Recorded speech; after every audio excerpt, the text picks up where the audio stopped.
Encore une fois sur Canal Alger, on est très content de vous retrouver aujourd'hui. Ça va être très riche puisque nous allons parler de santé avec Hassan Chemmache dans sa chronique bien sûr Votre santé. Et aujourd'hui nous avons le plaisir, l'honneur et la chance de recevoir un éminent professeur. Il fait partie de cette élite algérienne en matière de recherche, en matière de santé. Il s'agit du professeur Boublata Lotfi qui sera avec nous. Il est chef de service neurologie au CHU de Constantine et il sera là pour nous parler justement des différentes sortes, surtout de tumeurs du cerveau. Et vous allez voir qu'aujourd'hui, grâce à lui et d'autres de ses confrères, l'Algérie a réussi à traiter, bien sûr, et continue à réussir de traiter donc les maladies ici en Algérie. Ça, c'est une très bonne nouvelle sur laquelle nous reviendrons tout à l'heure en compagnie de Hassan Chemmache et de son invité.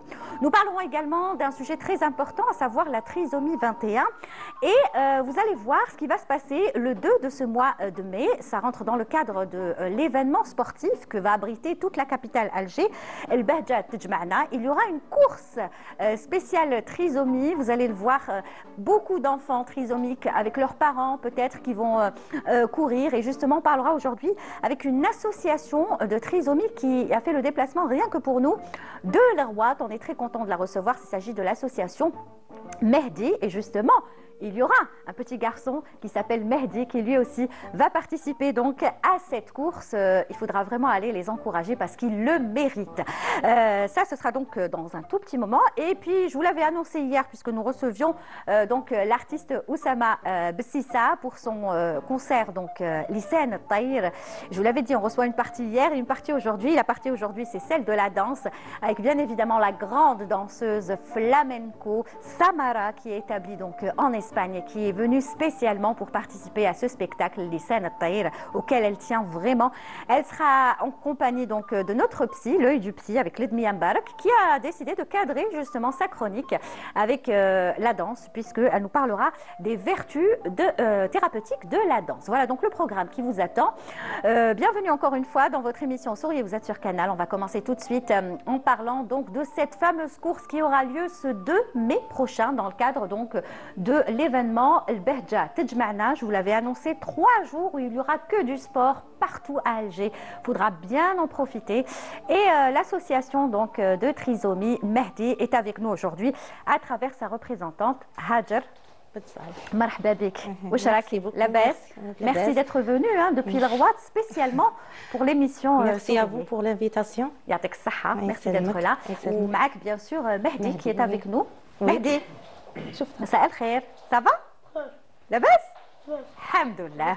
Alors, نعرفوا déjà l'association Hadi Mehdi تاع la trisomie في الغوات. Si on parlait un petit peu de l'association. Oui, l'association de Mehdi, c'est une association de sociale solidarité. Et elle est créée en décembre 2021 par Madame Ilham Bouamel. Et elle est absente aujourd'hui à cause de problèmes de santé malheureusement. Et son mari, l'Amri Abdelkader. Oui, c'est la cause de créer cette association, c'est la naissance de leur fils trisomique Mehdi, qui est présent avec nous aujourd'hui. C'est le star de notre association. Ah, c'est la star, hein? Oui. Mehdi, ça va? La baisse? الحمد لله اضحك برك شويه اضحك باش تكوني فوالا il est beau ما شاء الله الله يبارك الشباب الله يبارك. Et donc après la naissance de Mehdi, sa maman s'inquiétait pour lui. Oui, comment vivre, comment élever un enfant trisomique. Elle a commencé à contacter des mamans pareilles, des mamans qui ont des enfants trisomiques, des associations. Mais malheureusement, il n'y avait pas d'association pour les enfants trisomiques à l'Arwat. D'accord. Alors, une idée est venue à lui, et pourquoi pas créer une association pour les enfants trisomiques. Bien sûr. Et c'était la première et la seule association au niveau de la wilaya de l'Arwat. Donc cette association Mehdi, c'est la seule association de trisomie 21 de la wilaya de l'Arwat. Donc j'imagine, il y a peut-être des gens qui habitent aux alentours de l'Arwat qui viennent bien ici, sûr, bien sûr, de l'association. Nous étions surpris par l'affluence. D'accord. Oui, des parents, des enfants trisomiques. Ben oui, ils ne trouvent pas peut-être où aller. Des fois, ils sont désespérés. Et ce serait bien qu'il y ait des associations un petit peu partout. C'est ça. C'est ce qu'on souhaite, c'est qu'il y ait des associations partout. Mehdi, شحال في عمرك؟ شحال في عمرك؟ شحال في عمرك كله مهدي؟ 10 أيام. 10 سنين. 10 سنين بالك سي لو تراك اوسي 10 سنين تقرا تروح للمدرسه تروح ليكول والله لا بكراش. تقرا مهدي. لا جا معول حب يقول كاع لو كونتخ تاع واش مهدي تقرا تروح ليكول تروح ليكول. أصلا ما صوت بكراش. الجمعة والسبت قالك الجمعة والسبت ما تقراش بصح تقرا الأحد الاثنين ثلاثة الأربعاء الخميس هادو ما تروح تقرا واه يا مهدي. عندك صحابك مهدي ما نديرش. ما عندكش كلش سي نورمال بون سي lui aussi j'ai remarqué يحب هكا يلتاكين c'est ce que tout à l'heure dans le studio dans les coulisses il adorait taquiner au niveau de la régie et tout عاوش ثاني عيان شوية نعسان والvoyage surtout le voyage il faut pas oublier donc on va parler justement de la course هذيك qui est très importante. Oui. Alors la course qui rentre, je le rappelle, dans l'événement, dans le cadre de l'événement, El Behja Tjma'na. Donc il y aura 3 jours de sport partout, Sablette, le jardin d'essai, au niveau de la forêt de Ben Aknoun, Mouflon d'Or et dans d'autres endroits. Et justement, il y aura une course spéciale trisomie. On va voir l'affiche dans quelques instants. Alors, de la course, parce que apparemment, tous les membres de l'association, les enfants vont participer. Oui. La course de trisomie 21, c'est un événement solidaire pour sensibiliser le public à la trisomie 21. Voilà, et on est en train de voir l'affiche. Oui. A'touni l-forsa. Donnez-moi une chance. Give me a chance. Et pour soutenir les enfants de syndrome Down. Oui. Des enfants de tout âge rassemblent pour courir, marcher ensemble. Ils l'ont déjà fait, hein? Oui, ils l'ont déjà dernière. fait. Oui, l'année passée, on a participé. Notre association a participé à la course. C'était une agréable expérience. Ouais. Et est-ce que les enfants participent tout seuls ou avec leurs parents? non, avec leurs parents. Ah, donc avec les parents leurs ont le droit de oui. participer aussi. Il y a plus que 500 enfants. Waouh, Oui, qui oui. vont participer, Et qui vont dans participer, cette course. oui. On rappelle que ça va se passer donc au niveau du jardin d'essai, le Hamma, un très très bel endroit. Oui, très, n'est-ce très pas? bel endroit, Waouh, c'est c'est magnifique. Mehdi, انت تجري تحب la course؟ تحب تجري؟ إيه. ايه فوالا وقال ايه راك رايح تجري معاهم هادو راك رايح تجري معاهم واش نقولوا؟ نجي كيف بايدك كيما نجي كيف نجرو كيف كيف. تجروا كيف برافو تقدر سوريا سي بلي سي امبورطون لو تيم ايتي نجرو كيف كيف. عاودها لنا هذه تاع نجرو كيف قول لا مهدي شوف دير كيما قلت لنا نجرو كيف نجي كيف voilà نجرو كيف très bien voilà donc ça va et peut-être qu'il y aura certainement des enfants aussi d'Alger qui vont venir ça leur permet aussi de se rencontrer ça leur permet aussi aux parents de discuter et de trouver encore des solutions. C'était une ambiance chaleureuse, vraiment une expérience très importante pour eux. Oui, très bien. Et est-ce que, mis à part cette course, est-ce que vous avez l'habitude avec votre association de participer à d'autres événements, par exemple? Oui, bien sûr. C'est hors la wilaya et dans la wilaya. Et dans la wilaya, on a participé, les excursions, les courses. C'est important pour eux aussi de leur permettre de vivre le plus normalement du monde, de faire des activités. Notre objectif principal, c'est l'intégration de ces enfants trisomiques dans la société. Exactement. Et avant, l'intégrer dans leur famille d'abord, parce que on trouve des difficultés avec les parents. C'est pas tous les parents ils acceptent l'enfant trisomique. Voilà, justement vous. Il faut accepter l'enfant trisomique, il faut l'aimer. Oui, parce qu'après il nous le rend bien. C'est un bonheur finalement on a reçu beaucoup de parents dans cette émission depuis le temps qu'on l'a fait pendant des années, qui sont tellement aujourd'hui contents et fiers d'avoir ces enfants. Ils disent c'est vraiment c'est un bonheur de les avoir parce qu'ils sont tellement gentils, sont sensibles et ils sont artistiques. La plupart sont des artistes parce qu'ils font plein de choses. On en a reçu beaucoup. Oui, c'est vrai. Avant, Mehdi, il courait. Il fait du sport, il fait du football, mais malheureusement, il a été appliqué par un accident dans la jambe, double fracture. D'accord, donc ça l'a empêché. Mais il est actif. Mais est-ce qu'il aime le dessin? Est-ce qu'il aime le travail manuel? Il aime bien habiller, il aime la mode, il peut faire des défilés de mode. Il est super bien habillé, il est très chic. Il est fatigué aujourd'hui, je sais pas. Il a l'habitude d'être très actif. Il a une très très... Regardez-moi le style. Waouh, شوفوا la classe. futur mannequin هذا يكون futur mannequin. Donc on voit شفت لي فوتو راك تشوف لي فوتو مهدي راك تشوف تصاور Donc, vous m'aviez parlé tout à l'heure quand on était au maquillage de Salima Swakri aussi qui vous invite souvent. Salima Swakri, elle est une magnifique femme. Toujours, elle représente les enfants du Sud, les trisomiques, malgré la distance. Mais elle est généreuse. Toujours, tu te fais les enfants de la Guatte. C'est plus que 3 fois عرضتهم. Très bien, elle est très impliquée. La dernière fois, c'était le mois de Ramadan. La photo. شكون هذا؟ انت عرف روحه مع سليمة سواكري تعرفها؟ سليمة تعرف؟ Voilà. Très bien, on la salue Salima Swakri pour tout le travail bien sûr qu'elle fait au niveau des mouvements associatifs. Alors, واش تقولي لنا هاجر دوكا pour demander aux gens de venir les encourager. Ça va être vendredi matin. Ça commence à 8h. Oui, ça commence à 8h. Alors, le bébé soufflé, les parents qui ont des enfants trisomiques, نتلاقاو معاهم تماك parce que c'est une expérience vraiment inoubliable. ماذا بينا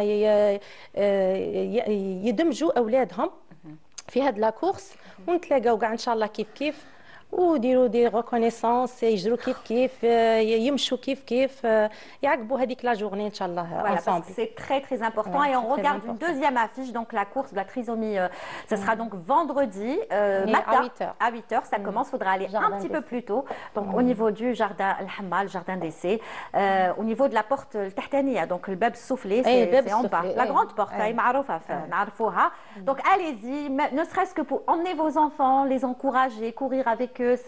Franchement, ça va être une très belle expérience parce que l'année dernière aussi, on en avait parlé avec d'autres invités et qui avaient emmené leurs enfants et ils étaient tous contents donc de cette course et j'espère qu'il y en aura d'autres et d'autres et d'autres, Inch'Allah. En tout cas, merci beaucoup Lidjiti Merci beaucoup pour l'invitation.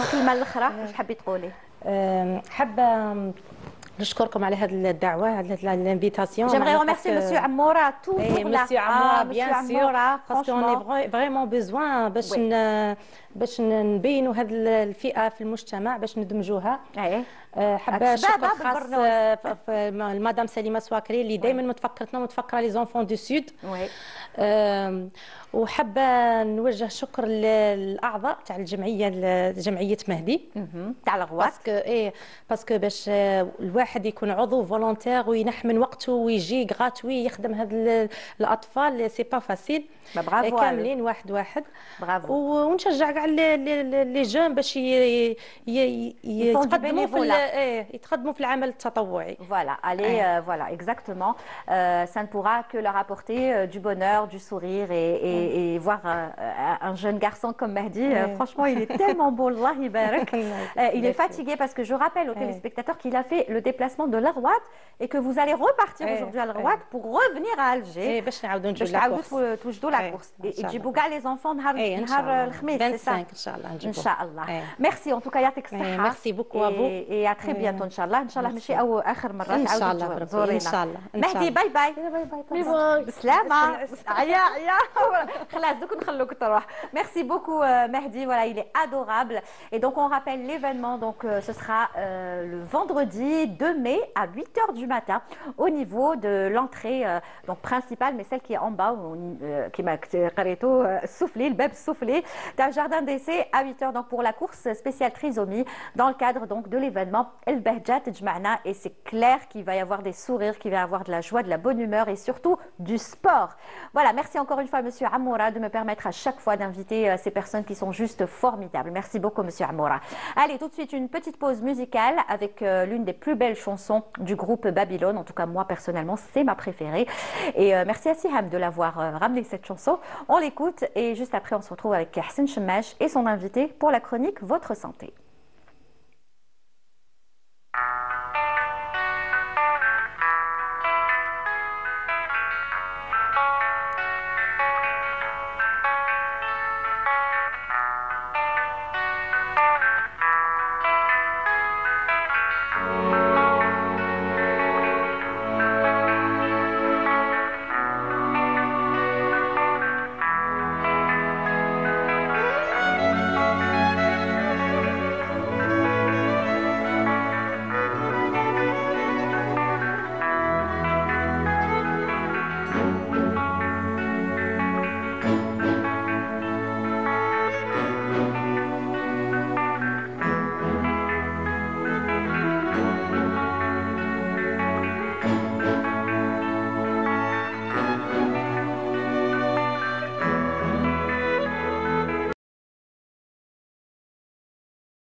De retour après cette belle balade signée le groupe Babylone. Enfin, à l'époque, le groupe Babylone. Aujourd'hui, ils se sont séparés, mais Emin Babylone garde toujours le nom de Emin Babylone. Voilà, c'était pour la petite précision. Mais tout de suite, on retrouve donc la chronique Votre Santé avec Hassan Chemmache, comme chaque lundi.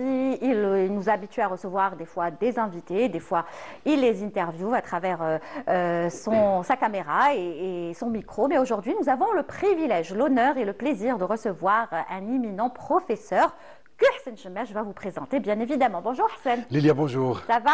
Ça va, merci. Ça va. Toujours un plaisir. Eh ben, partagez. De venir chaque lundi présenter une thématique. Tout à fait, qui intéresse bien sûr nos téléspectateurs, puisqu'il s'agit de leur santé. Et après un médecin la semaine dernière, qui était aussi juste excellent. Oui, on a parlé la semaine passée de la chirurgie orthopédique. Aujourd'hui, on parle de neurochirurgie. Aujourd'hui, c'est la neurochirurgie. Alors, pourquoi la neurochirurgie? La neurochirurgie, elle se développe très bien dans notre pays. Les autorités du pays ont tracé un objectif, rappelez-vous, celui de réduire le transfert à l'étranger. On a réussi dans cette spécialité aujourd'hui. Aucun transfert ne se fait à l'étranger grâce à nos éminents professeurs. J'ai l'honneur aujourd'hui d'inviter, de présenter le professeur Boublata. Lotfi Boublata, il est chef de service neurochirurgie au CHU de Constantine. Donc on va développer un petit peu, on va parler de cette technique, de cette spécialité qui se développe très bien dans notre pays. D'abord, bonjour professeur. Bonjour. Professeur, bonjour. Et bienvenue. Bonjour. Merci beaucoup. Merci d'avoir accepté l'invitation d'Hassan Chemmache. Avec plaisir. Et c'est le représentant de la santé oui. dans l'immédiat. C'est vrai. Et je lui dis à chaque fois, je dis, t'aurais dû faire médecine. Je ne sais pas pourquoi t'as pas fait médecine. Mais bon, c'est bien, il joint les deux. Comme ça, il nous informe bien. Il réussit bien dans son métier. Tout à fait. Il merci nous beaucoup, informe professeur. Bien. Merci. Alors, professeur, je disais, la neurochirurgie aujourd'hui se développe très bien dans notre pays, n'est-ce pas? Effectivement, la neurochirurgie en 2025, n'importe quel neurochirurgien formé en Algérie, il n'a aucun complexe à l'étranger. Pour parler de cette spécialité, donc c'est une très très belle spécialité qui s'occupe de la chirurgie du cerveau et de la moelle épinière chez l'enfant, chez l'adulte, tout âge confondu. Donc elle a une très très belle histoire. Donc après l'indépendance, il y avait deux personnes qui ont créé cette spécialité en Algérie. C'est le professeur Abada et le professeur Boussalah qui ont formé cette neurochirurgie entre Aïtidir, là où j'étais, et Mustafa Bacha. Donc par la suite, il y a eu une équipe, on les appelle les pionniers de la neurochirurgie, qui ont formé tous les neurochirurgiens qui existent actuellement en Algérie.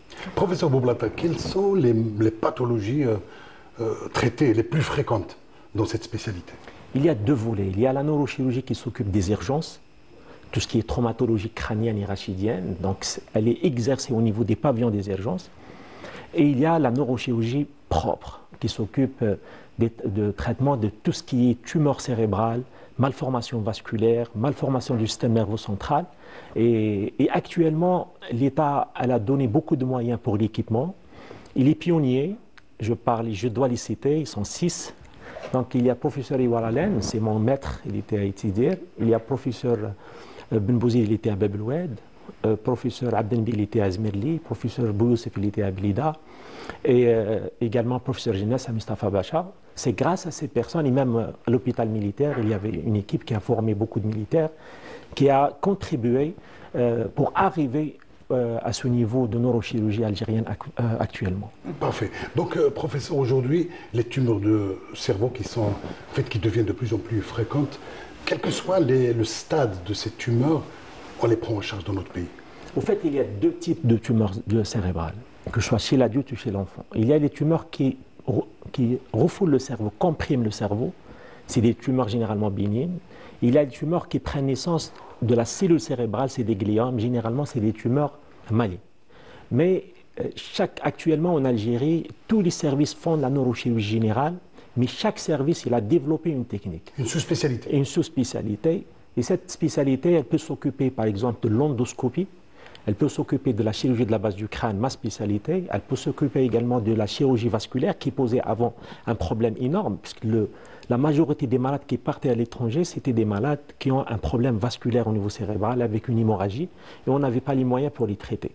Actuellement, presque tous les services, ils ont développé une spécialité qui la maîtrisent bien, en plus de la neurochirurgie générale. Je cite par exemple, il y a certains services qui font l'endoscopie.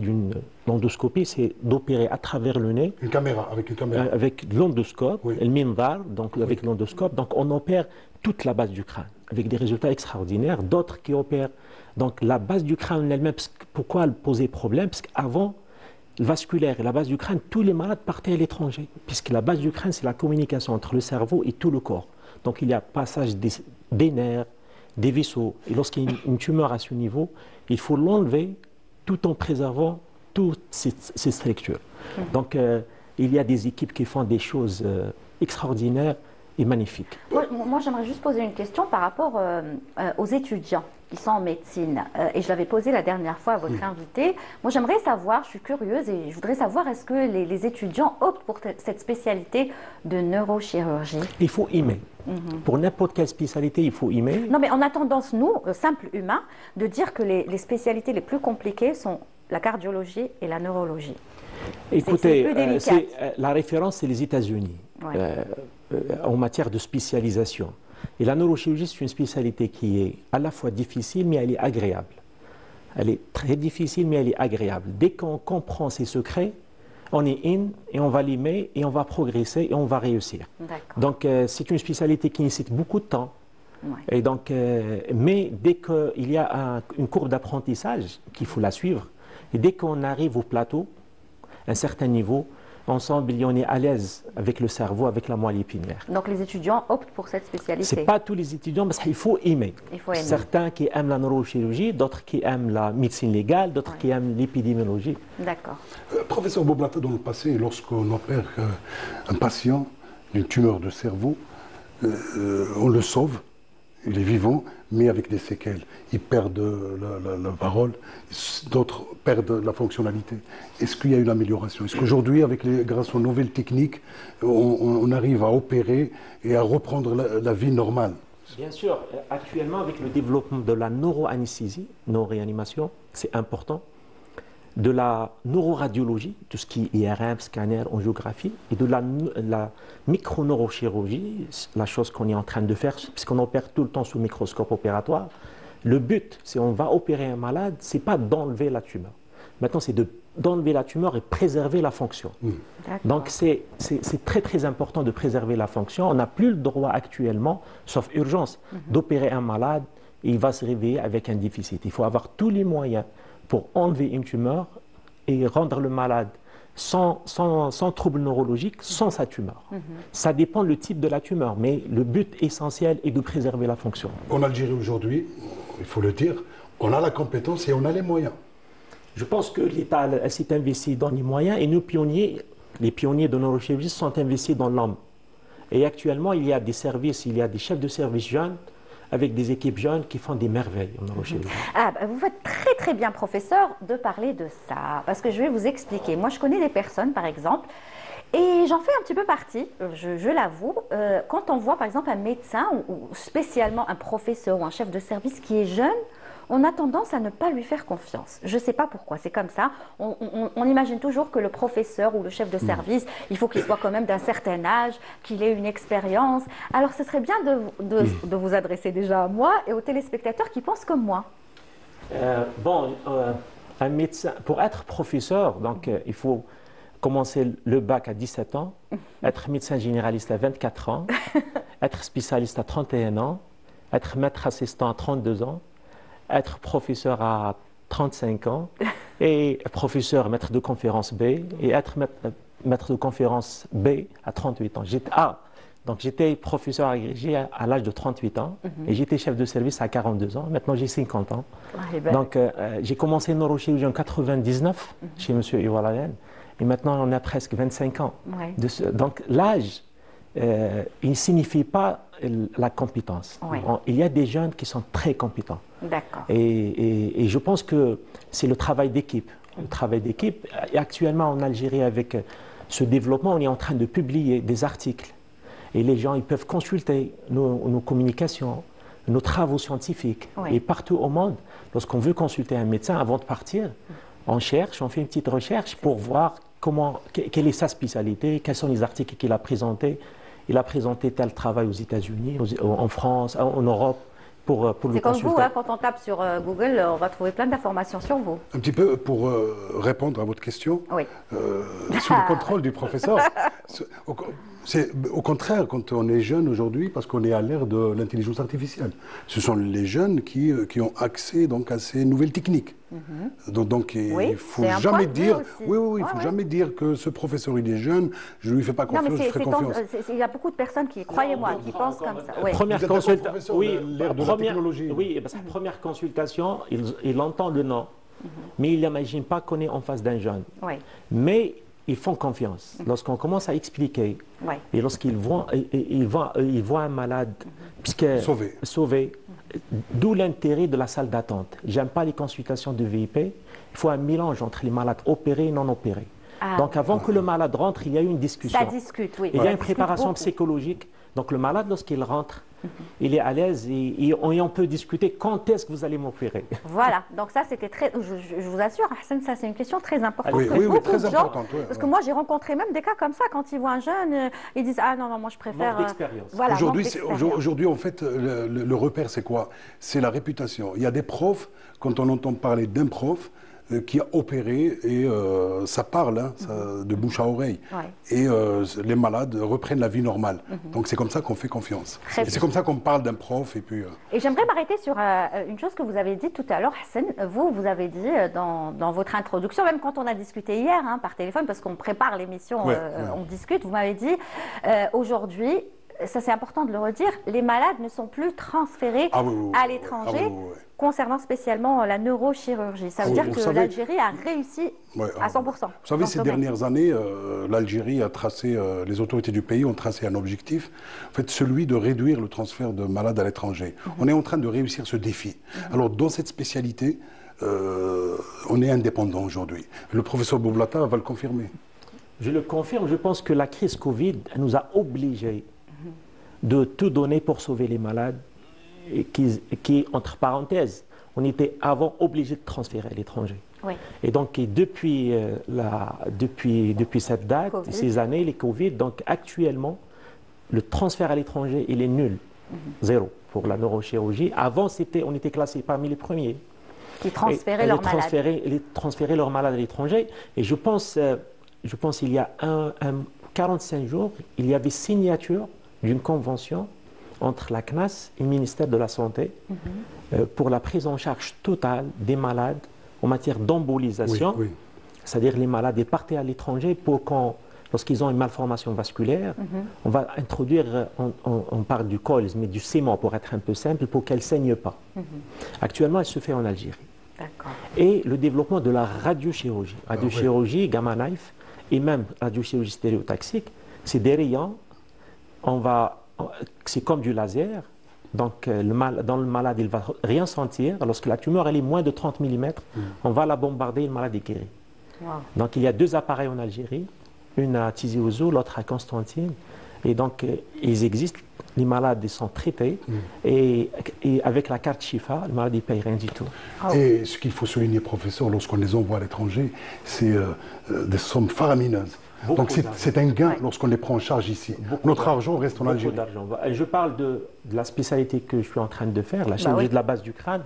Les neurinomes de l'acoustique, j'étais en Allemagne. Un neurinome opéré, je parle que du bloc, c'est 50 000 €. Wow. En Algérie, dans mon service, on fait 2 à 3 neurinomes et c'est 1000 dinars à la sortie. Wow. L'État le prend en charge on a les mêmes résultats.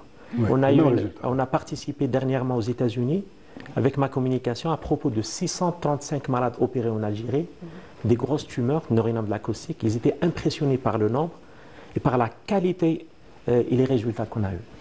Alors aujourd'hui, là je vais parler, je sors un petit peu de la médecine, là je laisse cette spécialité à Hassan, mais moi je parle de l'être humain, de la personne. Aujourd'hui, avec toute la réputation que vous avez, tout le parcours que vous avez fait, on fait appel à vous à travers, comme vous l'avez dit tout à l'heure, une communication aux États-Unis. Vous donnez comme ça, vous animez des communications un petit peu partout dans le monde. On fait appel à vous, à vos Écoutez, compétences. il y a la Société algérienne de neurochirurgie.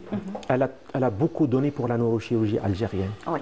Et donc, c'est une société savante qu'elle regroupe tous les neurochirurgiens algériens. Donc, il y a un congrès national, on va échanger nos expériences entre services et à chaque fois on invite un étranger.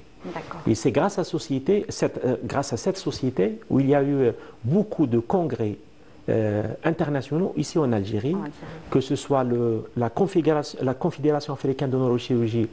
Elle a été créée en Algérie, le premier congrès en Algérie, elle a regroupé tous les Africains. Et l'association des neurochirurgiens du bassin méditerranéen, donc elle a été créée en Algérie, donc on avait tous les spécialistes du bassin méditerranéen regroupés en Algérie. Donc c'est des gens qui ont vu qu'est-ce qu'on est en train de faire, ils étaient impressionnés, et ils ont cru en nous, et maintenant on est invité un peu partout pour présenter nos résultats. Bravo, franchement. Au niveau de votre service, professeur, vous opérez ce qu'on appelle la neurofibromatose. C'est le seul service d'ailleurs qui l'opère. On l'appelle NF2. NF2. Dans le passé, on les envoyait à l'étranger. Même l'étranger, c'est un peu difficile. Ouais, c'est une maladie qui touche les jeunes de 24 ans. Exactement. Oh là, oui, c'est jeune. Oui, Ouais. c'est une maladie héréditaire. Et c'est des gens qui perdent l'audition. Et lorsqu'on fait l'IRM, on trouve 2 tumeurs, 3 tumeurs, 4 tumeurs chez des jeunes qui étaient bien et commencent à avoir des troubles neurologiques. Donc c'est héréditaire, c'est la seule cause. Héréditaire. Donc on a un laboratoire de recherche sur la NF2 et on a opéré certains malades avec des résultats magnifiques. Avant, on avait peur de les opérer puisqu'on avait peur de l'aggravation post-opératoire. Et on a décidé un jour pourquoi ne pas les faire et faire l'acharnement thérapeutique. Acharnement thérapeutique des tumeurs bénignes, c'est un jeune. Si on le laisse, il va s'aggraver. Oui. Si on va l'opérer, il peut s'améliorer. Et donc, lorsqu'on discute un malade, lorsqu'il entend on peut l'améliorer, donc il tient à cet espoir. Il s'accroche à cet espoir. Et donc, avec cette psychologie, se vouloir guérir, et donc l'acharnement de l'équipe, il n'y a pas que moi, donc il y a une équipe jeune autour de moi. Qui fait un travail extraordinaire. Lorsque j'ai posé cette question, vous avez dit difficile à l'étranger. Oui. Vous voulez dire quoi? C'est des lésions où elles demandent beaucoup d'expertise. Et au monde, il n'y a pas beaucoup de chirurgiens. Pas de chirurgiens, de centres de référence de la neurofibromatose type 2. Parce que la prise en charge, elle est très difficile, elle demande beaucoup de temps, surtout beaucoup de temps, beaucoup d'expertise. Et les résultats, généralement, ils ne sont pas bons à certains moments. Mais actuellement, avec le développement de cette neurochirurgie, on voit que c'est des malades, lorsqu'on les opère, ils commencent à marcher. Alors, juste pour la touche d'humour, je reviens toujours, vous, c'est vraiment le côté médecine et moi, c'est un petit peu le côté qui tourne autour. Aujourd'hui, on peut dire que nous avons de grands chirurgiens, neurologues, enfin en neurologie, parce qu'avant, on voyait ça que dans les feuilletons et les films.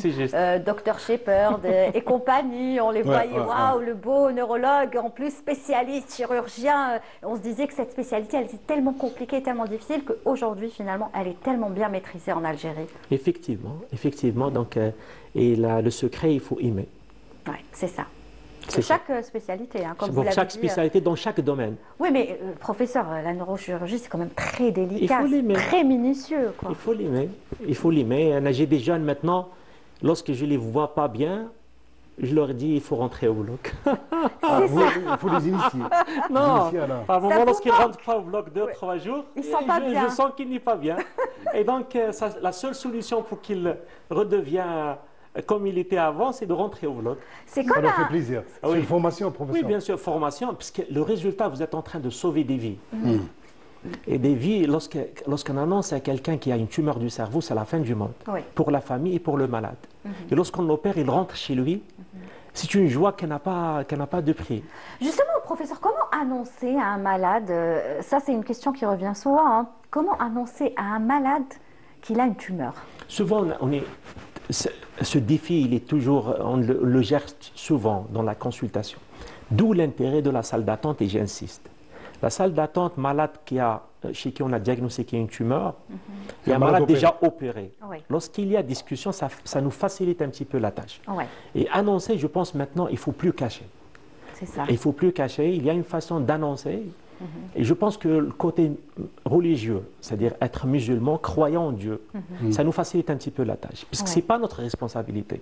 C'est un problème, c'est une maladie créée par Dieu, et on est un moyen pour participer aux soins.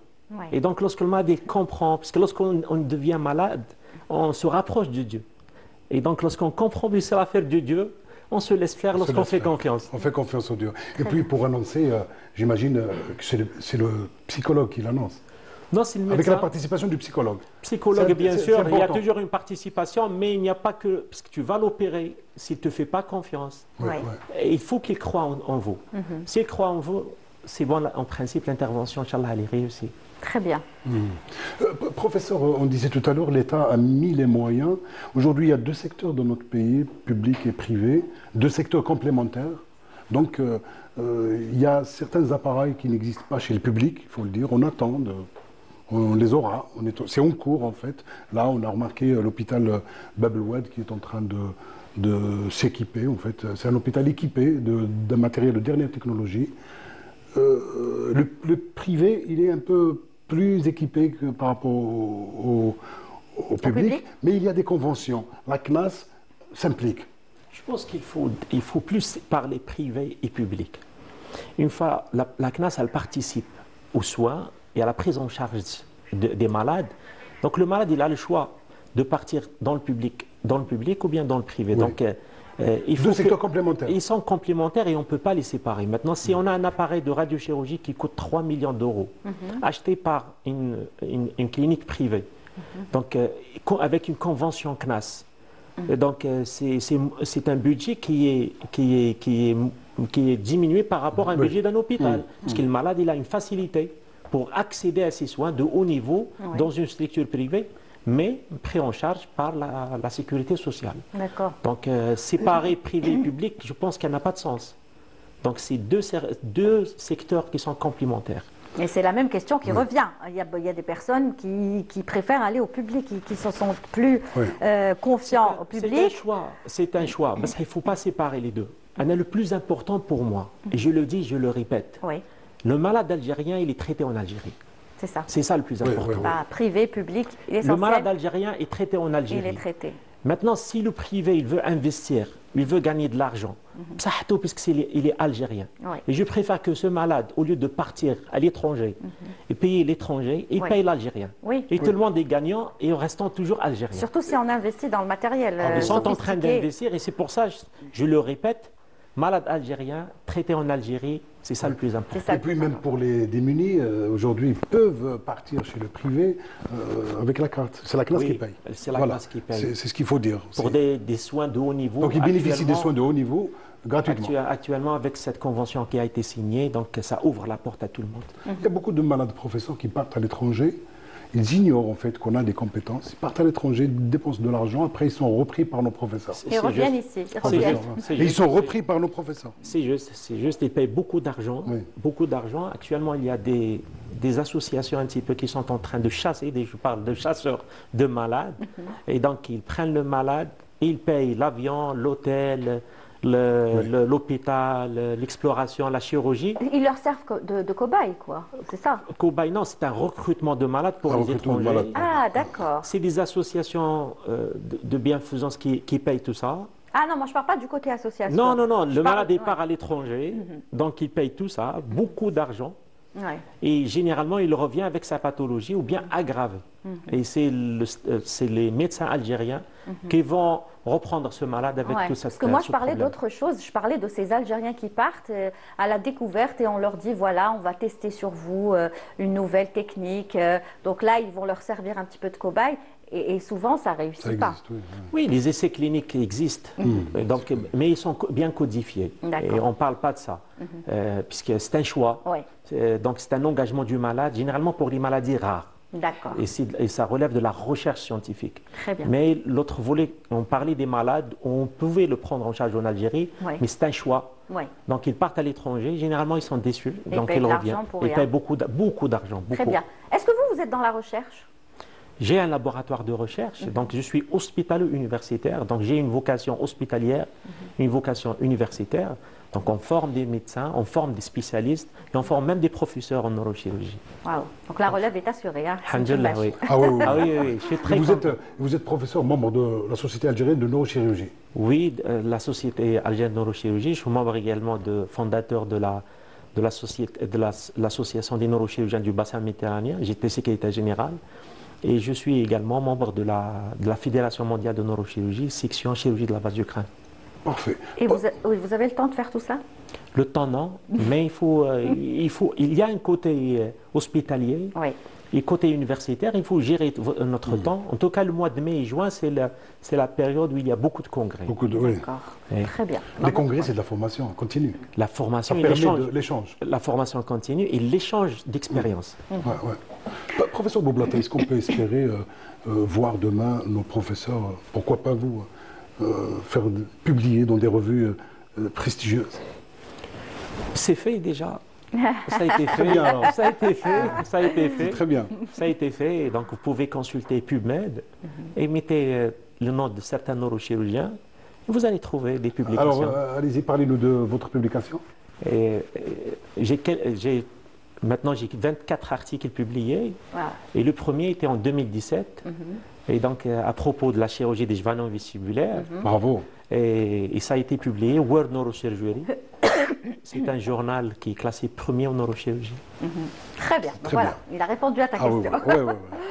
Eh ben, merci Extraordinaire. beaucoup. En tout cas, merci. C'était un honneur vous de en vous prie. recevoir. Je te laisse terminer. Hassan, qu'est-ce que tu as envie de dire à ton invité? Voilà, professeur Boublata, merci d'avoir répondu à nos questions. Un plaisir. Félicitations, félicitations. Moi, j'apprends aujourd'hui que vous avez publié dans des revues prestigieuses. Eh ben, C'est un honneur pour nous, pour l'Algérie. Tu ne peux pas tout savoir. Hein. Oui, oui. C'est un honneur en fait Bien sûr. pour l'Algérie. Et comment Et puis je suis très content aujourd'hui de voir la neurochirurgie se développer dans notre pays. Ouais. Une autre fierté, on n'en voit plus de malades à l'étranger, Ouais. on est indépendant. Parce Bravo qu'on- professeur. Algéro-algérien. C'est ça. Algéro-algérien, On a voilà. toujours peur de cette spécialité qui est, Oui. dès que ça touche la tête, je Oui. vous l'avais dit, on est très carré. Qui C'est juste. là, on pense au cœur et à la tête. Et C'est pour nous, juste. c'est C'est les juste. deux On organes comprend, les plus on comprend. délicats. Oui, bien sûr, Donc, c'est tout à fait normal. savoir que la neurochirurgie se porte très bien en Algérie, c'est rassurant, franchement. Alhamdulillah. Merci beaucoup, Merci beaucoup Hassan. professeur, Merci, merci Lilia. professeur, c'était un moi. honneur de vous recevoir. Bonne continuation. Merci. Mais bon, après, ça se voit que vous aimez ce que vous faites. Oui, Donc, j'adore. pour vous, c'est une partie de plaisir. Merci beaucoup et à très bientôt. Merci, Hassan. Merci, À Lilia. la semaine prochaine, Semaine alors. prochaine, Au bonne revoir. nuit. Allez, tout de suite, je vous propose d'écouter cet artiste qui est juste exceptionnel et que vous retrouverez alors ce jeudi, c'est ça? Ce sera non, ce vendredi, c'est jeudi. Jeudi, on sera le combien? Le premier. Donc ce jeudi, à 19h à la salle Ibn Zaïdoun pour son spectacle Les Sanataïr, on l'avait annoncé hier. Il y aura de la danse aussi. Elle vient directement d'Espagne. Elle s'appelle Samara. C'est une danseuse professionnelle de flamenco et elle dansera dans le spectacle Les Sanataïr. Il ne faudra vraiment pas rater ce spectacle ce jeudi à 19h à la salle Ibn Zaïdoun. On la reçoit dans quelques instants.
de retour sur le plateau de Souriez, vous êtes sur Canal. On va consacrer la dernière partie qui va être quand même assez longue puisque voilà, le service de programmation nous a rajouté des minutes. C'est pour ça que je vous ai laissé attendre un petit peu pour pouvoir bien profiter à la fin et parler d'un spectacle qui était tellement attendu. On l'avait déjà annoncé hier avec Oussama Bsissa qui était notre invité, qui nous a glorifié avec le son de son oud et que vous retrouverez donc ce jeudi à 19 h à la salle Ibn Zaydoun pour le spectacle, je le disais, tant attendu, Lisan al-Tayr. Mais Lisan al-Tayr, il l'avait annoncé hier et il avait bien expliqué, c'est 3 parties. C'est la musique, c'est tout ce qui est digital et bien sûr c'est le côté danse. Et le côté danse va être représenté par une grande danseuse flamenco qui est donc Samara, qui nous avait promis de revenir et elle a tenu sa promesse. Bonjour Samara. Bonjour Lilia. Comment ça va? Ça va très bien. Je suis très heureuse d'être là. Tellement contente de vous recevoir. Merci beaucoup pour l'invitation. C'est vraiment toujours un plaisir. Eh ben, vous êtes chez vous, Samara, et surtout qu'à côté de vous, apparemment, vous vous connaissez.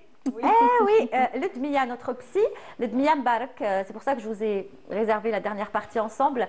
Ludmia Mbarak, comment vous la connaissez, Samara? Bonjour d'abord. Bonjour Lilia, Samara est une amie de, j'ose pas dire combien d'années. Ah d'accord, oui. C'est amis. Très très bonnes amies depuis des années. C'est pour ça, d'accord, maintenant je comprends, très bien. Et c'est pour ça que vous avez aussi adapté donc, votre chronique ça. À la danse. Oui, je trouvais que c'était intéressant qu'il y avait un pont à faire entre la psychologie, la thérapie, le mental, le corps, la danse. Et on en parlera dans quelques instants, mais vous pouvez participer avec nous, hein. C'est votre ami, donc si vous avez des choses à dire, allez. Exactement. Alors on le disait déjà hier, Samara, avec Oussama Bsissa, qui lui a parlé beaucoup plus du côté musical, Lisan al-Tayr, ce projet qui vous tenait tous à cœur et que vous préparez déjà depuis quelques temps. Il y a eu des résidences au niveau de l'Arc, auxquelles vous avez participé, vous avez fait des allers-retours, et enfin, il va avoir lieu. Enfin, nous allons pouvoir le présenter au public, donc ce sera jeudi prochain à la salle Ibn Zaydoun. D'ores et déjà, j'invite les gens à pouvoir acheter leur place, donc au guichet de la salle. Aujourd'hui. Voilà, à partir d'aujourd'hui, donc les tickets sont disponibles. On sera ravis de recevoir le public algérois. Oui, en fait, c'est un projet qui est long dans la mesure où il y a eu un album. Il a commencé par un album. Donc cet album, il a été composé, il a été enregistré, mixé, il est sorti sur les plateformes. Donc c'est pour ça que c'est un travail sur le long terme. Et sur cet album, nous avons créé de la chorégraphie et tout un travail numérique autour de vidéos. Oui. Donc c'est pour ça que ça a pris un petit peu de temps. C'est un travail expérimental. Et comme tout travail expérimental, ça demande du temps. Bah oui, et ça demande de se voir, surtout que vous n'êtes pas Voilà, moi je viens régulièrement, mais effectivement, le fait de ne pas être là tout le temps fait que les choses se sentent. Mais moi j'aimerais savoir qui a contacté qui. Alors, Oussama et moi, nous nous sommes connus d'abord sur les réseaux sociaux, comme beaucoup d'artistes. On se connaît à travers les réseaux sociaux. Ne me dites pas depuis la période Covid. Avant, peut-être un petit peu avant, peut-être. Donc, j'ai toujours été très attirée par sa musique parce qu'il faut le dire, en Algérie, sa musique, elle est un peu particulière. Elle est très particulière. On a du mal à la définir. On n'arrive pas. On lui demande toujours, Oussama, alors, quel genre de musique? Est-ce que c'est de l'andalou? Est-ce que c'est de l'oriental? C'est un peu tout ça en même temps parce que Oussama a une culture musicale absolument incroyable. Et du coup, il a été abreuvé pendant, on va dire, une quarantaine d'années depuis qu'il est né. Oui, juste on est en train de voir l'affiche, la belle affiche du spectacle. Donc 1er mai à 19 h ce jeudi à la salle Ibn Zaydoun. Ne ratez surtout pas les Lisan al-Tayr. Voilà. Donc Oussama a tellement d'influence musicale que il a commencé par du hard, absolument, hard rock, voilà, du métal, rock, flamenco, blues, jazz, et donc sa musique elle est métissée en fait. Voilà, il n'aime pas dire le mot fusion, il aime dire le terme métissage que je trouve plus approprié. Donc c'est une musique qui est très riche de beaucoup d'influences, et ensuite c'est un compositeur exceptionnel pour moi. Il est complètement autodidacte, et sa façon de jouer du oud, les experts en oud vont l'apprécier. Il n'a pas de richa. Il n'a pas de richa. Voilà, ça c'est quand même quelque chose de très particulier. Ouais. Voilà. Et donc, moi, je suis très attirée par ça. Lui, il aime le flamenco. Il a vu que j'étais algérienne, donc on a commencé à discuter. Puis on s'est rencontrés. Et le premier jour, on s'est rencontrés. Il me dit voilà, je travaille sur cet album. Je voudrais te faire écouter. Qu'est-ce que tu en penses? Est-ce que ça t'inspire de la danse? Donc le lendemain, on s'est retrouvés. Il m'a fait écouter en direct, j'ai dit ok. Je ne savais pas où je mettais les pieds, je me suis dit j'ai envie de le faire. Alors c'est pas du flamenco traditionnel, moi je suis une danseuse de flamenco traditionnel et je voulais m'ouvrir à d'autres formes d'expression et quelque chose de plus en rapport avec mon identité, avec ma culture. C'est ça. Voilà. Donc c'est mon univers à moi, dedans, c'est l'univers d'Oussama qui se sont... Artistiquement, on a vraiment eu envie de faire quelque chose. En fait, c'était une évidence, vraiment. Il y a cette espèce de coup de foudre artistique qui arrive. C'est ça, c'est ce que je disais hier. Je lui disais ça, c'est vraiment un spectacle. Quand on dit, c'est un spectacle. Parce que des fois, on parle de concerts, de musique et on n'est pas dans un répertoire. En fait, c'est de la création. Toute sa musique a été composée par lui et moi, toutes mes créations. J'imagine que vous aussi, vous avez dû créer cette Voilà, chorégraphie. j'ai dû imaginer des personnages. Et heureusement que tant lui que moi, nous avons été inspirés par cette œuvre de poésie mystique soufie, de Farid Ben Attar, Le Cantique des oiseaux, Mantak Taïr, qui a été un petit peu la base de ce projet et qui est d'une inspiration. Justement, ça a été facile pour vous de créer la chorégraphie qu'on va voir jeudi. J'ai 4 pièces chorégraphiques. Facile, c'est jamais facile. C'est une espèce de chemin intérieur pour aller voir qu'est-ce que la musique nous provoque, dans quel état on se trouve à ce moment-là. Il y a des allers-retours, il y a des va-et-vient, il y a des essais, il y a des ratages. J'imagine que vous avez dû écouter, c'est tout un processus. Oui, mais je m'en suis jamais lassée. D'accord. Je lui disais ça hier, je ne me lasse pas de la musique d'Oussama. C'est incroyable. C'est une musique qui vibre d'une façon très particulière. C'est comme dirait l'autre, hein, à chaque fois qu'on entend le même morceau, on l'entend d'une manière différente. D'une manière différente. C'est ça. Et ça fait vraiment référence aussi à l'œuvre de Attar qui a été écrite il y a des siècles et qui n'a pas perdu, qui n'a rien perdu de sa modernité en fait. Et ça traverse le temps, c'est atemporel et je trouve que la musique d'Oussama n'est pas figée dans un espace-temps en fait, elle est très particulière. Très bien. Est-ce qu'on vous verra changer de tenue? Est-ce qu'on vous verra avec la même tenue? Je ne vais pas tout raconter. Quand on dit est-ce que, on imagine qu'il y aura un oiseau quelque part, il y aura des oiseaux, j'essaie d'avoir quelques petites infos. Je ne sais pas,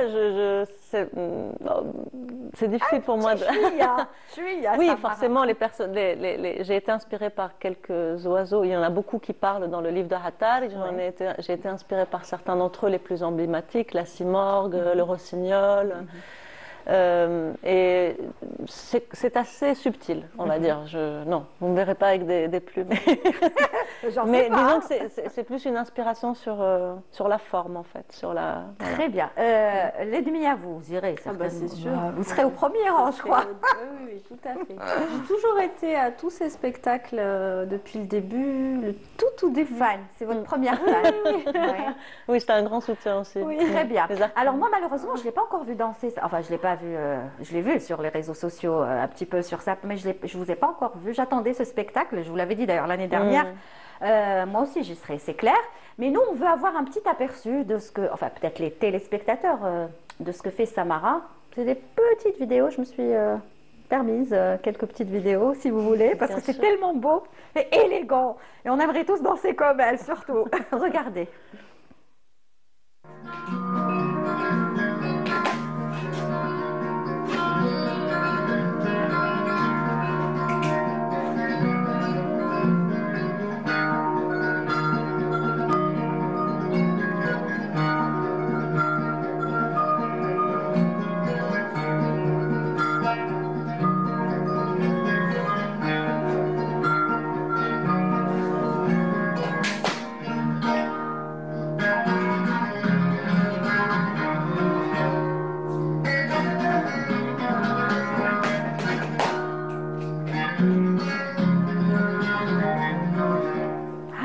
C'est très court. Hein. Nous, on vous donnerait la cachoui à Bark, mais on va vous rajouter une dans quelques instants.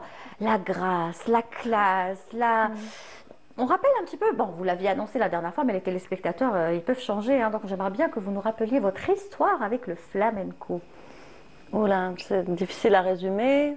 Disons que je suis venue au flamenco par le chant. Le chant, c'est ce qui me touchait le plus. Et j'aurais aimé chanter, je pense. Mais comme j'ai fait de la danse en étant petite, je suis allée plus naturellement vers la danse. Je ne me suis pas permise d'essayer de chanter du flamenco. Ça me paraissait trop loin de ma culture d'origine. Mais la danse, c'était quelque chose de plus familier pour moi. Donc, ça a commencé par ça. Et par la culture espagnole et andalouse en général. Vous avez toujours été attirée par cette culture-là? Oui, aussi par l'histoire commune, par l'andalouse, par la présence, notre présence pendant des siècles dans la péninsule ibérique et tout ça. Toute cette partie de l'histoire m'intéressait beaucoup. Une période où on cohabitait dans une période de paix plusieurs religions. plusieurs origines, c'est quelque chose d'assez emblématique. Et après, ça ne s'explique pas forcément. Le flamenco, ça vibre en moi. On le voit. Hein. Voilà, c'est quelque chose qui me permet de m'exprimer. C'est vraiment, j'ai trouvé dans le flamenco une forme d'expression qui me convient et avec laquelle j'évolue en tant que femme et en tant qu'artiste et qui semble ne pas avoir de fin en fait. Et surtout, vous racontez des choses. À chaque fois que vous dansez, vous racontez une histoire. Plus un ressenti. Un ressenti. Ça peut, des histoires, il arrive parfois, mais la plupart du temps, c'est vraiment de... un état d'âme. Absolument, c'est exactement ça. C'est comme ça que je le dirais. Comme celui-là, on va voir un autre extrait, s'il vous plaît, du côté de la régie.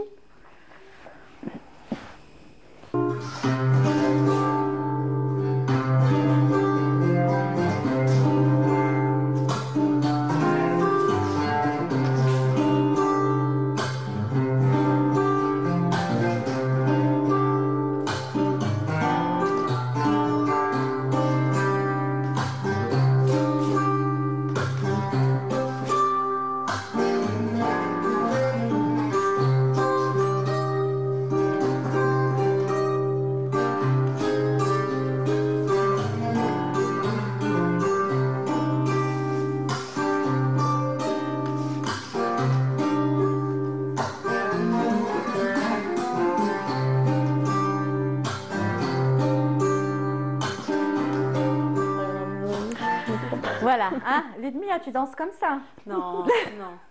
Je danse style peut-être. Oui, oui, tu sais danser j'adore. Ou la style. Tout. Oui, Naïli. Si je peux me permettre, Ludmilla maîtrise toutes nos danses folkloriques à la perfection. Voilà. Elle le dira jamais, donc elle le dira jamais. C'est total. Elle cache bien son jeu, Ludmilla. Franchement, on a tous de multiples secrets, jardin secret.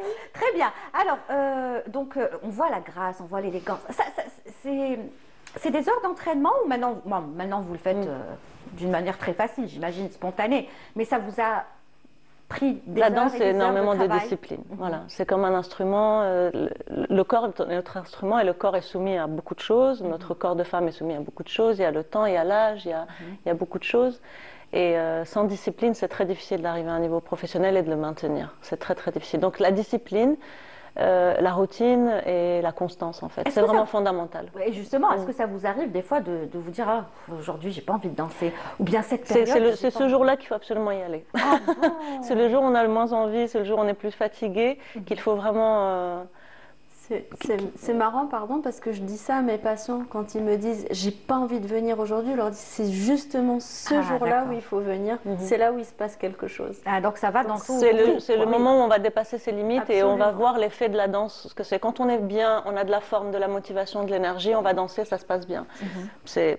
C'est naturel. Quand on n'est pas bien, quand on est plutôt triste, on est démotivé, c'est là qu'on se rend compte comment le mouvement du corps influence un peu notre esprit et nous met dans des conditions plus favorables psychologiquement en fait. Ouais. Donc les fois où je suis vraiment fatiguée, je n'écoute pas mon corps, je me dis je vais y aller, je me mets en mouvement et tout de suite je sens vraiment un changement d'humeur, plus de motivation. Le corps en mouvement change complètement l'état d'esprit. Ça c'est quelque chose que j'expérimente depuis des années au quotidien. Ouais. Donc, mais ça on en parlera tout à l'heure. De ce lien corps-esprit et comment le mouvement et le corps influencent directement l'esprit. On va en parler, Ludmilla. Ça va arriver. J'aimerais juste. Dans le thème, là. Oui, on est en plein dedans. Et j'aimerais juste revenir un petit peu sur déjà vous, parce qu'il faut rappeler aux téléspectateurs que vous êtes où en Espagne? Alors, en ce moment, je suis à Valence. À Valence, voilà. Comme la dernière fois, comme l'année dernière. Très bien. On n'a pas changé de ville. À Valence.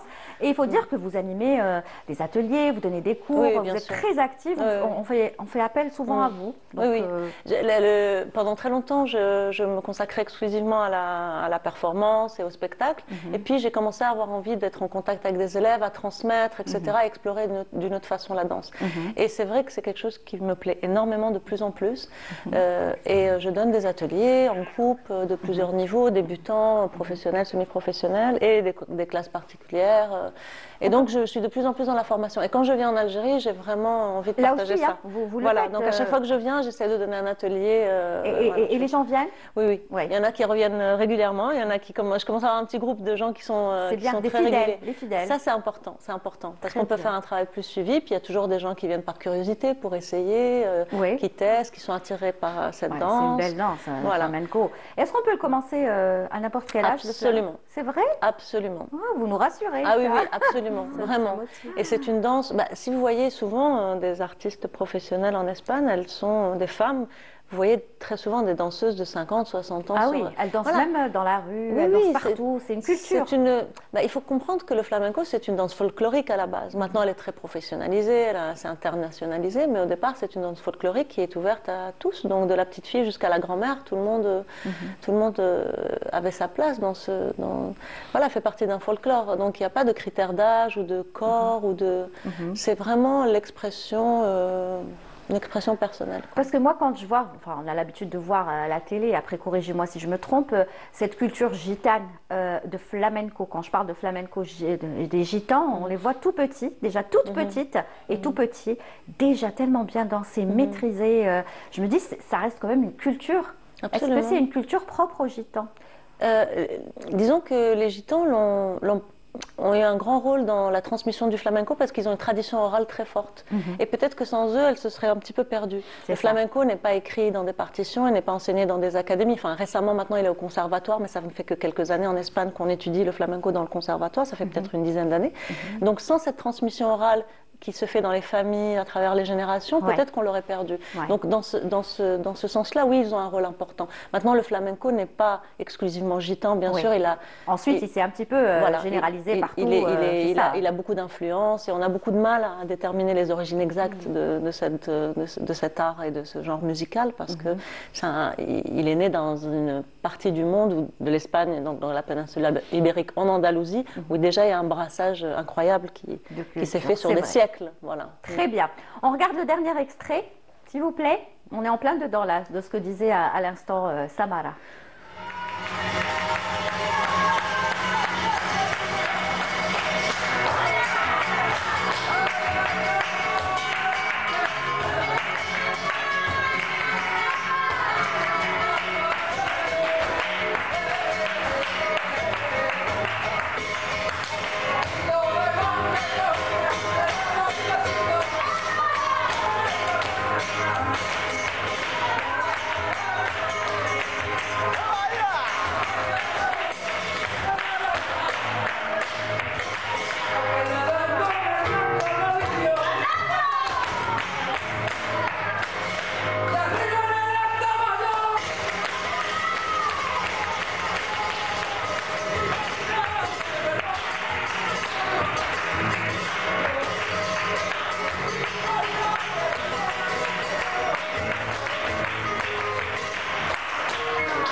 Ah là là, on est toutes jalouses. Moi, je suis jalouse. Toi, t'es jalouse? Pas du tout. Moi, je suis jalouse. Non, jalouse dans le bon sens. Hein. Je ne sais pas si ça existe, être jalouse dans le bon sens.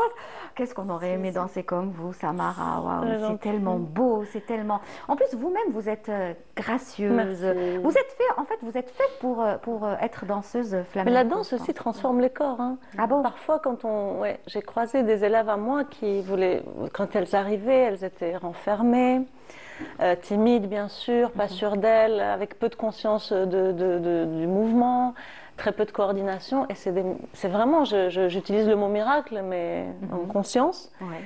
Comment la danse peut transformer le corps et l'esprit et comment si on arrive à connecter les deux surtout. Parce que souvent on part de danse, on pense au corps, à la performance, aux muscles, etc. Mais il y a une grande partie mentale dans la danse qui est fondamentale. Ah. Mais ça transforme les corps, vraiment. Ça transforme les corps et l'esprit. Eh ben, transition toute faite, hein, parce que Ludmilla n'attendait que ça pour pouvoir... eh ben, tu as vraiment tendu une belle perche pour pouvoir donc rebondir sur ce que disait à l'instant Samara, et on va rentrer directement dans le vif du sujet de ta chronique. Elle a tout à fait raison, c'est ça, parce que le danser, donc déjà on le sait depuis des siècles, que ça a des vertus thérapeutiques, mais aujourd'hui la science le confirme. Donc d'abord ça libère les émotions, hein, le corps bloque pas mal de choses, hein. Il stocke des émotions enfouies. On en a parlé lors d'un sujet sur les traumatismes, aussi s'inscrivent dans le corps. Donc il a son intelligence propre. Le corps. Donc, et la danse, vraiment, le mouvement, en tout cas en rythme. D'ailleurs, tout à l'heure, on en parlait, on disait qu'il y a le rythme d'un côté et le mouvement de l'autre. Le rythme, c'est quelque chose qu'on peut partager en groupe, alors que le mouvement, c'est quelque chose de plus individuel, plus intime ou personnel. Et donc ça, déjà, ça sécrète des hormones du bonheur, en fait. Peut-être que Samara pourra nous dire un mot là-dessus quand elle danse, c'est-à-dire que c'est un shoot de sérotonine, d'endorphine, tout ça. Et l'ocytocine, quand on parlait de danser en rythme en groupe, ça permet aussi, tout à l'heure elle me disait, quelqu'un, je ne sais pas si c'est une scientifique, c'est ça qui avait dit que les cœurs battaient au même rythme, à l'unisson. Et donc de danser en groupe, ça crée une cohésion, ça favorise le lien social, et du coup on sécrète cette fameuse hormone du lien qui s'appelle l'ocytocine. Oui, absolument. Ça rompt l'isolement, en fait. Je veux dire, quelles que soient toutes les activités qu'on peut faire en groupe font du bien, mais en particulier la danse crée, comme vient de le dire très justement Ludmilla, toute une sécrétion d'hormones du bonheur. Et moi, c'est quelque chose que j'expérimente tous les jours. Si on parle par exemple des endorphines qui sont... alors je parle sous couvert quand même de la psychologue, oui. Les endorphines, c'est un peu les hormones antidouleurs. Et ça, c'est quelque chose que j'expérimente très souvent. On a tous des douleurs, on a tous des bobos, on a des inflammations, etc. Les femmes aussi, les douleurs menstruelles, c'est quand même quelque chose qui est très présent. Et le sport en général et la danse dans mon cas, c'est quelque chose qui est vraiment sécrète, ces hormones-là qui permettent un apaisement et une évacuation de la douleur. Donc le corps se répare par la danse. Le corps se répare et se désenflamme par la danse. C'est pour ça que vous avez bien choisi le mot thérapie. Oui, c'est tout à fait ça. Et c'est un effet anti-inflammatoire, antidouleur, pardon, les endorphines. Donc d'ailleurs, la danse thérapeutique, c'est-à-dire que cette danse, elle existe comme outil thérapeutique. Par exemple, dans certains hôpitaux, dans des services d'oncologie pour les femmes qui ont le cancer du sein, ils leur font des ateliers de danse thérapeutique. Même pour le Parkinson. Oui. On les fait danser aujourd'hui pour fluidifier la marche, les pas, et puis ça permet évidemment renforcer la mémoire, tout ce qui est aussi coordination, donc c'est très complet en fait. C'est vraiment, d'ailleurs, la danse en particulier, mais tous les mouvements en fait, le corps en mouvement, c'est quelque chose, on en a parlé tellement de fois, je le dirai jamais assez, on a parlé du Mundflor, tout ça, ça permet de favoriser un bien-être mental aussi. Donc vous êtes en train de nous dire, Ludmilla, que chacune et chacun d'entre nous devrait danser. Ah oui. Faire de la danse. Même s'il ne sait pas danser, mais il faut qu'il danse. Bouger en rythme, mettre de la musique et en fait ne pas se préoccuper, si vous voulez, de l'aspect esthétique ou performance de la chose. Il y en a beaucoup. C'est là la différence. La danse thérapeutique, c'est une danse qui est centrée sur soi. C'est pas une danse qu'on va forcément faire pour les autres, pour plaire. Pour montrer, pour un public ou un spectacle. On n'est pas dans la performance ni dans l'esthétique. On est dans le ressenti, dans l'expression, dans l'émotion. Voilà, donc on est vraiment centré sur soi. D'ailleurs, ça permet une connexion à son corps. Les personnes qui ont des troubles, des comportements alimentaires, par exemple, qui ont un rapport aussi avec leur corps qui est compliqué, ça leur permet de développer une autre relation un peu plus sympathique empathique, plus douce avec son corps. Sans être dans toujours le jugement, sans non plus être dans... vous savez, aujourd'hui, on a quand même une vision assez capitaliste et rentable des choses. Le corps, c'est un instrument de travail, c'est un instrument on oublie d'en prendre soin. Utilitaire. Et oui, du coup, il doit servir à quelque chose. Là, ça sert à rien. Juste, on est dans l'instant. D'ailleurs, la transe, on peut en parler. Bizarrement. Et oui, on a des danses chez nous, dans certaines régions, où d'ailleurs j'ai assisté à ça, et je me disais, mon Dieu, mais ça, c'est un atelier thérapeutique. Avec ça, ça serait mais magnifique. Et donc, c'était des femmes, hein, elles libéraient... les femmes et même les hommes. Moi, j'ai vu... non, moi, j'ai vu des hommes aussi. J'imagine, hein, mais c'était cathartique. Du côté de Annaba. C'est ça, Constantine, Annaba, avec les cheveux, là, elle se lâche complètement. Et donc là, elles sont la musique. Elles sont le rythme, c'est-à-dire elles communient totalement, il n'y a plus rien d'autre. C'est ce qu'on appelle un état de conscience modifié. Donc elles sont dans le flow, c'est ce qu'on appelle le flow. C'est marrant parce que sans aller jusqu'à la transe, etc., même si je connais ce genre de danse rituelle et je pense qu'elles sont extrêmement libératrices, mais moi juste le fait que pendant 2-3 heures dans mon studio, je ne sois focalisée, concentrée que sur l'espace et le temps et le rythme, quelque part, je pense, dans cette espèce d'état de conscience modifié, parce que c'est une forme de méditation, c'est-à-dire je ne pense qu'à ça. Et dans un monde où on est constamment sollicité, où notre attention est complètement étirée dans tous les sens, etc., où on a vraiment beaucoup de problèmes à faire, une seule tâche, une après l'autre, où notre cerveau est constamment sollicité, on est épuisé mentalement, le fait de ne penser qu'à 2 dimensions, le temps et l'espace, c'est une façon aussi de reposer le cerveau et de laisser le cerveau faire son travail de gestion, d'organisation, etc. Pendant 3 heures ou 2 heures, comme vous l'avez dit, le cerveau ne sera focalisé que sur ça. Absolument, c'est fondamental, je pense. Et d'ailleurs, c'est pour ça qu'on dit que la danse est un facteur anti-vieillissement extraordinaire et qu'elle prévient même des maladies neurodégénératives. Moi, j'en suis absolument persuadée. C'est pour ça que vous avez un beau visage. C'est pour ça que je me disais, elles sont où les rides? Il n'y a pas de rides. Non, mais ça, c'est aussi le sommeil, l'alimentation, le repos. Voilà, le repos. Est-ce que vous vous reposez bien, je ne peux pas faire autrement. C'est-à-dire que si je veux danser longtemps, et j'espère, Inch'Allah, pouvoir danser le plus longtemps possible parce que ça me donne énormément de bonheur. En fait, c'est plus que du bonheur, c'est vraiment l'équilibre de ma vie. Ça me maintient dans un équilibre et un bien-être psychique. Voilà.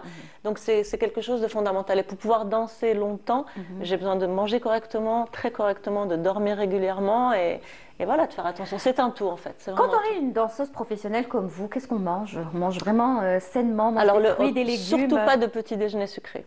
Déjà, voilà. Donc voilà. Je sais que culturellement chez nous et même en Europe, c'est quelque chose de très répandu, mais on arrête le sucre le matin et on arrête de faire les pics de glycémie. C'est très très mauvais. À quel moment on prend du sucre alors dans votre cas? On en prend déjà, oui, voilà, au goûter pour donner un petit coup de un petit coup de peps, mais sinon le matin, moi je mange beaucoup de protéines pour les muscles, déjà pour les maintenir. Donc quand je parle de protéines, ça peut être purée de pois chiches, c'est pas forcément de la viande le matin, ça peut être des laitages aussi où il y a de la protéine. Voilà, donc des œufs.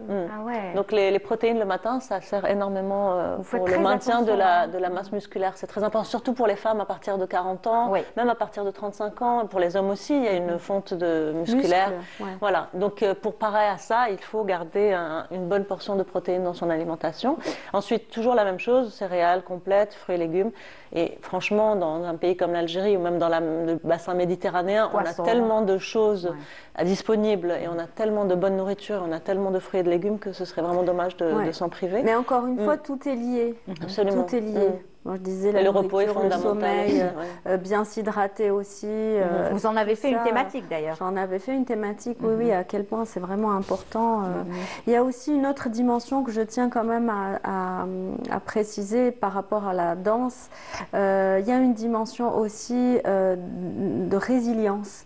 La danse permet... par exemple, vous voyez cette danse des Palestiniens, Debki, sur les ruines à Gaza, ça a une vertu aussi de soin. de soins, de réparation, de guérison. De résistance, surtout. De résistance, j'allais le dire. C'est une affirmation identitaire, culturelle très, très importante. Ah bah oui, et cette danse, elle a fait le tour du monde. Hein. Et en plus, le fait de le faire en cercle, ça a une signification, le fait de se tenir tous la main. Donc là, l'ocytocine, je vous dis pas, ça y va. Et c'est un moyen aussi de résistance. En fait, ça dit tellement de choses, la danse. C'est une expression envers soi-même, envers l'autre. C'est des messages qu'on envoie. Ça exprime des choses que la parole ne peut pas exprimer énormément toujours. Voilà. de choses. C'est vrai qu'on parle de la danse comme plaisir, la danse comme activité physique, mais on a évoqué tout à l'heure la danse comme rituel aussi, rituel traditionnel, rituel culturel, et aussi comme revendication identitaire. Donc la danse, elle a toutes ces vertus-là. Hein. Tout à fait. C'est comme le haka. Oui, tout à fait. En Nouvelle-Zélande, c'est ça. Et maintenant, aujourd'hui, même les sportifs, je ne sais pas si vous l'avez remarqué, ils dansent tous sur le terrain. Enfin, chacun a sa danse. Les footballeurs, surtout. On les voit danser. Et c'est important parce qu'avant, on ne voyait pas ça. Mais de plus en plus, on est en train de voir, par exemple, si c'est un Brésilien, il va danser, je ne sais pas, une samba. Si c'est un Portugais, il va danser, je ne sais pas quoi, Ronaldo. Chacun, si c'est un qui est originaire des pays d'Afrique, il va danser une danse africaine. C'est ça. Et ça, culturellement, ça a été mis un peu de côté parce que l'Occident est venu quand même prendre un peu la place et séparer le corps et l'esprit. Merci Descartes. Pas qu'un peu.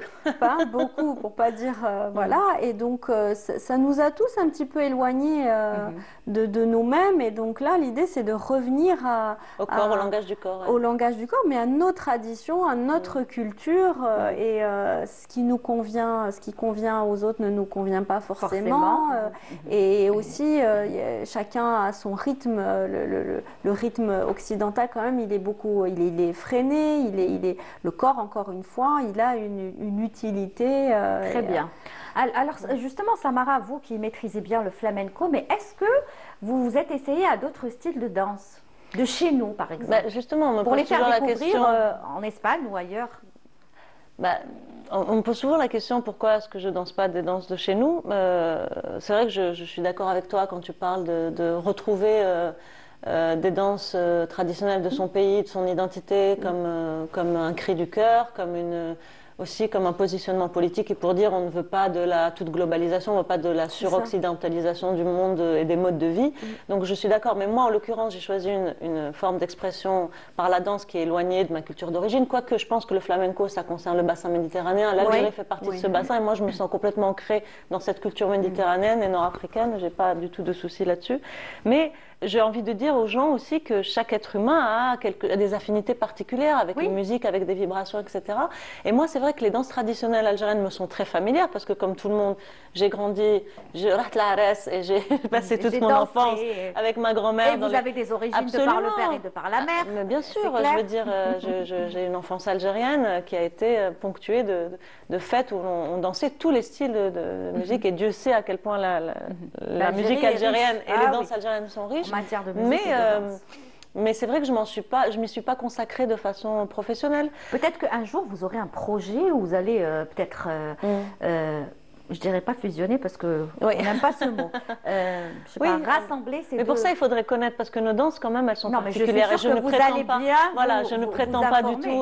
Voilà. Quand vous allez préparer le l'ennemi est bien meilleur que moi en danse traditionnelle. Non, mais ce serait bien. Pourquoi si quelqu'un vous propose un spectacle comme ça ou si vous-même vous décidez de créer un spectacle? Oui, bien sûr. J'aimerais bien pouvoir. C'est ce que j'ai fait avec les santé. Là, vous n'allez pas voir du flamenco traditionnel. C'est pas possible n'ayant pas cette musique-là. J'ai expérimenté avec de la danse contemporaine et puis c'est une forme d'expression différente. Mais pourquoi pas? Je ne suis pas fermée à ça, mais j'ai beaucoup de respect pour nos danses parce qu'elles sont quand même particulières. Mais vous êtes une danseuse professionnelle, donc vous allez certainement très vite maîtriser. Je ne suis pas fermée en tout cas. Voilà. Oui, techniquement, disons que ça pourrait me coûter moins parce que j'ai une certaine maîtrise technique, bien sûr. Mais après, il faut transmettre et ça, c'est autre chose. Donc, est-ce que je vais pouvoir transmettre? Oui, vous allez réussir. Bien sûr. Si par exemple, on fait appel appel à vous, je ne sais pas, l'Algérie fait appel à vous pour un grand événement, que ce soit dans le sport ou dans la culture. Allez, on va appeler Samara qui va nous proposer une chorégraphie, un beau spectacle, ce serait bien. Par exemple, de créer carrément un spectacle. Je serais ravie de faire le lien avec nos danses et avec le flamenco, ce serait magnifique. Voilà, c'est ce que je voulais entendre. Ah, mais avec grand plaisir. J'adorerais avoir cette expérience. Désolée pour la pastille, elle n'arrête pas de tomber, je ne sais pas ce qui se passe, mais allez, je vais l'arranger. Donc voilà. Je te prendrai comme directrice artistique, je pense que tu feras voilà. Et moi, je viendrai applaudir, je serai au premier rang parce qu'on aimerait tellement voir Samara danser chez nous, en Algérie, et proposer voilà, des spectacles, des chorégraphies. Et en tout cas, ce qu'il y a à retenir pour le moment, c'est jeudi. Voilà, ce jeudi, donc le premier, ce sera férié, vous pourrez aller en soirée à 19h. En plus, le lendemain, c'est week-end, c'est vendredi, pour profiter donc de ce beau spectacle Lissana Taïr avec Oussama Bessissa. Il y a aussi Faisal Gawa, absolument, qui sera aux percussions. Et Yazid Ben Yahya à la guitare. Voilà. Juste 3 musiciens, c'est ce que me disait Voilà, hier c'est une petite formation. Donc, c'est pas le grand spectacle, c'est quelque chose de plutôt intimiste qu'on n'a pas trop l'habitude de voir. Il faut définir ce qui est grand. Des fois, il y a par la taille. Mais par le talent, je pense que ces musiciens-là sont extraordinaires. Par le talent et par le contenu, hein, parce qu'on va en voir des choses, n'est-ce pas? J'imagine, là, vous êtes en pleine répétition. Hein. Oui, c'est ça. Aujourd'hui, on était encore ce matin, demain, voilà, les petites répétitions de dernière minute. Wow. Est-ce que vous avez l'adrénaline Elle monte jusqu'à ce que le spectacle commence, elle ne fait que monter. Et d'ailleurs, elle est utile, l'adrénaline, parce que c'est elle qui va nous permettre de nous dépasser. Voilà, c'est le bon stress, l'adrénaline. Cheveux lâchés ou ramassés, vous serez? Eh bien, figurez-vous que je ne sais pas encore. Ça dépendra de la température qu'il fera. Bon, les deux, hein, à un certain moment ramasser, ensuite vous les lâchez. C'est ça, en plus vous avez de beaux cheveux. Merci voilà, beaucoup. En tout cas, on arrive bientôt à la fin de l'émission. Je vous laisse encore dire quelques mots, peut-être par rapport à la danse, dire à ces femmes, on s'adresse beaucoup plus aux femmes parce qu'on est des femmes, mais même les hommes peuvent danser et on a vu de très grands danseurs, chorégraphes. Qu'est-ce que vous aimeriez leur dire pour leurs enfants, pour initier par exemple leurs enfants à la danse? La danse, elle a tellement de vertus que c'est difficile je ne saurais pas par quoi commencer. Déjà pour les tout petits, c'est un peu de discipline, de la concentration, de la coordination, avoir conscience de son corps dans l'espace, avoir conscience de ses possibilités, interagir avec les petits copains, les petites copines, respecter le rythme, le temps de chacun, se positionner dans l'espace. Ça, pour les tout petits, je trouve ça extraordinaire. Après, pour des femmes plus adolescentes, peut-être aussi assumer un peu plus son corps, ne pas en avoir honte, voir quelles sont la beauté de notre corps. Et puis pour les femmes adultes, là, ce serait trop long, mais je pense que ça peut faire que du bien, surtout au niveau mental. Danser. Demain, c'est la journée internationale de la danse. Ça tombe donc bien. il y aura certainement plein de choses à travers le monde. Alors. Merci beaucoup. Voilà, merci vous Lilia. êtes la plus concernée d'entre nous. Rapidement, juste plus pour les enfants, danser, ça favorise les apprentissages. Ah ouais. Voilà, donc juste. On devrait faire une thématique sur ça. La danse et les enfants. Danser, c'est être meilleur à l'école. Merci beaucoup Samara d'être venue. Merci à vous Lilia pour vous recevoir. Et rendez-vous donc ce jeudi à 19h à la salle Ibn Zaidoun pour le spectacle Lissana Taïr avec Oussama Bessissa et son orchestre et bien sûr la danseuse professionnelle de flamenco Samara. Merci beaucoup. Merci Ledmia. Merci beaucoup. À la semaine prochaine. Avec une autre thématique. Oui, surprise. Voilà. Vive la danse. Dansons. Olé. Merci beaucoup. Allez, au revoir. On se donne rendez-vous la semaine prochaine et restez fidèles au programme de Canal Algérie. Au revoir.